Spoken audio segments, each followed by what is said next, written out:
How to send money on Revolut. In this quick video, I will show you how to send money to a bank account from Revolut. To do this, click Payments at the bottom of the screen. Then in the top right, you want to press the Add New button. Then you want to select Bank Recipient. Here you will need to pick if it's an individual or business account, and then you need to fill in the details of the bank account you are sending this to.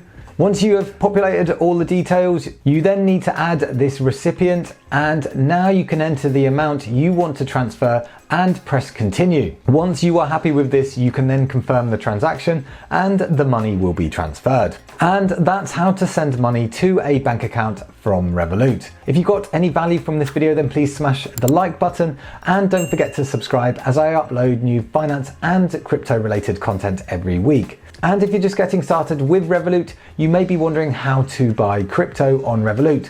So I recommend watching this video next. It's been Ollie from Get Geek Finance. Thanks for watching, and I'll catch you in the next one.